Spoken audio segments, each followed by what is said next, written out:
BJP media நேயர்கள் அனைவருக்கும் வணக்கம். நான் சேகர். உண்மையிலே ரொம்ப சந்தோஷமாக இருக்குது. டெல்லியில் நமது இந்தியாவோட தலைநகர் டெல்லியை கைப்பற்றியிருக்கிறோம். உண்மையிலேயே ரொம்ப சந்தோஷமாக இருக்குது. இது பாரதிய ஜனதா கிடைச்ச வெற்றி. நம்ம தலைவர் அண்ணாமலை கூட அங்கே போய் பிரச்சாரம் பண்ணார். அதுக்கு கிடைச்ச வெற்றி தான் நான் இதை பார்க்குறேன். இந்த பத்திரிகையாளர்கள், மூத்த பத்திரிகையாளருங்கிற பேரில் ஒவ்வொரு யூடியூப் சேனலாக போய் பாரதிய ஜனதா கட்சியை பற்றி அவதூறு பரப்பிக்கிட்டு இருப்பாங்களே. இப்போ ரீசெண்டாக கூட ஒரு அண்ணன் அவதூறு திருப்பரங்குன்ற விஷயத்தில் பாரதிய ஜனதா கட்சி தான் மதக்கலவரத்தை தூண்டி விடுது, அரசியல் பண்ணுதுன்னு சொன்னாங்களே. அந்த அண்ணன் நீங்கள் எல்லாருமே இப்போ இந்த டெல்லி வெற்றி என்னென்னா நீங்கள் பார்க்கிங்க.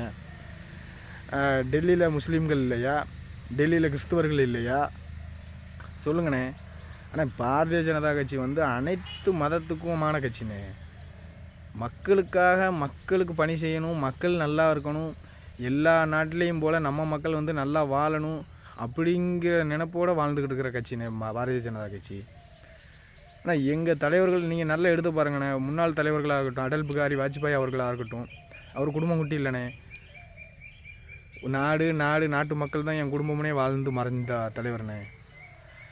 அப்புறம் இப்போ இருக்கிற எங்கள் பாரத பிரதமர் திரு நரேந்திர மோடிஜியை பற்றியும் தெரியுமண்ணே, அவர் எப்படின்னு. ஆனால் அவருங்க அம்மா ஒரு இறந்த துக்க நிகழ்வு கூடண்ணே, அந்த அவரோட மகனாக அவர் கடமையை முடிச்சுட்டு அவர் வேலையை பார்க்க போய்கிட்டே இருந்தார். அவரோட சொந்த பந்தங்களோ யாரையுமே பக்கத்தில் கூட வச்சுக்கிறலண்ணே. அவருக்கு தேவை நாட்டு மக்கள் தான் அவரோட குடும்பம் அப்படிங்கிற லெவலில் பாரதிய ஜனதா கட்சிக்காரங்க எல்லோரும் வாழ்ந்துக்கிட்டு இருக்காங்கண்ணே. 11 வருஷமாக இந்தியாவை ஆண்டுக்கிட்டு இருக்கிறோம். எங்கேயாவது முஸ்லீம்கள் பாதிக்கப்பட்டிருக்காங்களா? தப்பு பண்ணியிருப்பாங்க, அவனுக்கு தண்டனை கொடுத்துருப்பாங்க, அவ்வளோதான். மற்றபடி தனிப்பட்ட முறையில் எந்த முஸ்லீமோ எந்த கிறிஸ்டியனோ அந்த மாதிரி பாரதிய ஜனதா கட்சி பண்ணாது.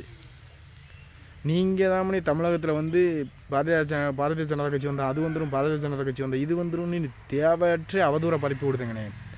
ஆனால் நீங்கள் ஒரு கெட்டவங்களை இந்த பத்திரிக்கையாளர்கள் பூரம் ஒரு மோசமானவங்களை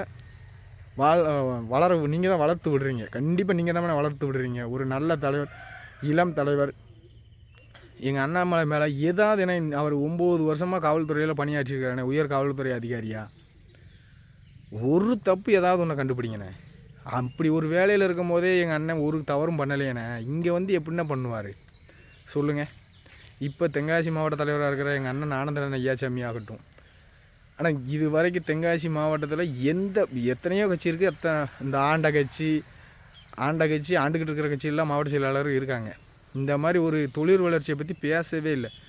தென்காசிக்கு ஒரு ஏர்போர்ட் வேணும், இளைஞர்களுக்கு பூரா சும்மா இருக்க போய் தான் அவங்க தவறான பாதைக்கு போகிறாங்க. அப்போ எல்லோரும் வேலைக்கு போயிட்டாங்கன்னா இந்த மாதிரி தப்புக்கள் குறையும்னு இளைஞர்களை பற்றியே ஒரே சிந்தித்து செயல்பட்டுக்கிட்டு இருக்கோம்னே. நாங்கள் பாரதிய ஜனதா கட்சி வந்தால் தமிழகம் மிகப்பெரிய அளவில் வளர்ச்சி அடையும், கண்டிப்பாக வளர்ச்சி அடையும். இப்போ நம்ம 2025 பிறந்து இன்னையோட 40 நாள் ஆகுதுண்ணே. பெண்களுக்கு எதிரான குற்றங்கள் மட்டும் 95 பேருக்கு நடந்திருக்குண்ணே. இந்த மூத்த பத்திரிகையாளர்களை நீங்கள் இதை பற்றி, இந்த டிஎம்கே ஆட்சியை பற்றி யாராவது அதை எடுத்து அவங்களுக்கு சொல்கிறீங்களாண்ணே?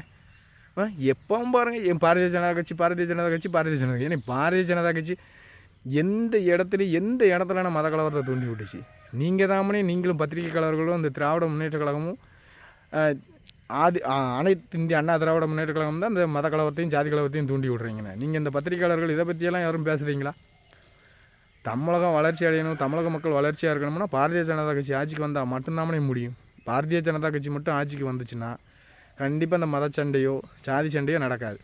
ஏன்னா பாரதிய ஜனதா கட்சியில் எல்லா மதமும் எல்லா ஜாதிக்கும் ஈக்குவல் பவர் கொடுத்து வச்சுருக்குறாங்க. எந்த இடத்துலையுமே இவன் பெரியவன் நீ பெரியவங்கிற ஒரு பாகுபாடே கிடையாது. எல்லோரும் பாரதிய ஜனதா கட்சிக்காரங்க. அந்த மாதிரி தானே எங்கள் தலைவர்கள் எல்லாம் பார்ப்பாங்க. அதனால தானே தொடர்ந்து இப்போ 3ஆவது தரமாக நம்ம இந்தியாவை ஆண்டுக்கிட்டு இருக்கிறோம். நீங்கள் தயவு செஞ்சு கெட்டவங்களை வளர்த்து விடாதீங்க. இந்த டிஎம்கேக்காரங்க டிஎம்கே ஆட்சிக்கு வந்ததுன்னு நல்ல மனசாட்சி உள்ள எல்லோரும் கொஞ்சம் சிந்திச்சு பாருங்கண்ணே. டிஎம்கே ஆட்சிக்கு வந்ததுக்கப்புறம் தான் பெண்களுக்கு எதிரான குற்றங்கள் அதிகரிச்சுக்கிட்டே இருக்குது. நாளுக்கு நாள் குறைஞ்ச மாதிரியெல்லாம் இல்லை. ஏன்னா பண்ணுறவன் பூரா டிஎம்கேக்காரன் தான் பண்ணுறான். அது அமைச்சராக இருக்கிறவன், அமைச்சரோட பினாமி, இவனுங்க தான் ஏன்னா இவங்களை கையில் வச்சுக்கிட்டு, காவல்துறையும் கையில் வச்சுக்கிட்டு பெண்களுக்கு எதிரான குற்றங்கள் தொடர்ந்து அதிகரிச்சுக்கிட்டே வருது. இந்த பெண்களுக்கு எதிரான குற்றங்கள் ஏன் தொடர்ந்து அதிகரிச்சுட்டு வருதுன்னு நல்லா பார்த்தா போதைப்பொருள் நடமாட்டம் பயங்கரமாக இருக்குது. எங்கே திரும்பினாலும் போதைப்பொருள். நீங்கள் நல்லா பாருங்கன்னா, எங்கே பார்த்தாலும் சரி போதைப்பொருள் அதிகமாக நடமாட்டம் இருக்குது. இந்தியாவில் எந்த மாநிலத்திலையும் இல்லாத அளவுக்கு தமிழகத்தில் வந்து இப்போ போதைப்பொருள் பழக்கம் அதிகரிச்சுக்கிட்டே இருக்குது. தயவு செஞ்சு பத்திரிக்கையாளர்களே, உங்களுக்கும் நல்லா பொறுப்பு இருக்குது, கடமை இருக்குது. ஏன்னா நீங்கள் சொல்கிற பொய்யை நம்பி அப்போ இது உண்மையாக இருக்குமோ அப்படின்னு ஒரு சில பேர் கண்டிப்பாக வந்து ஒரு சில பேர் வந்து உங்களால் கெட்டு போகலாம். தயவு செஞ்சு அந்த அனைத்து பத்திரிகையாளர்களும் சொல்லுதோம், தயவு செஞ்சு நல்லவங்களை வளர்த்து விடுங்க. பாரதிய ஜனதா கட்சி ஆட்சிக்கு வந்தால் தமிழகம் நல்லா இருக்கும். செல்லுவீங்க நம்புகிறோம். நன்றி, வணக்கம். பாரத் மாதா கி ஜெய்.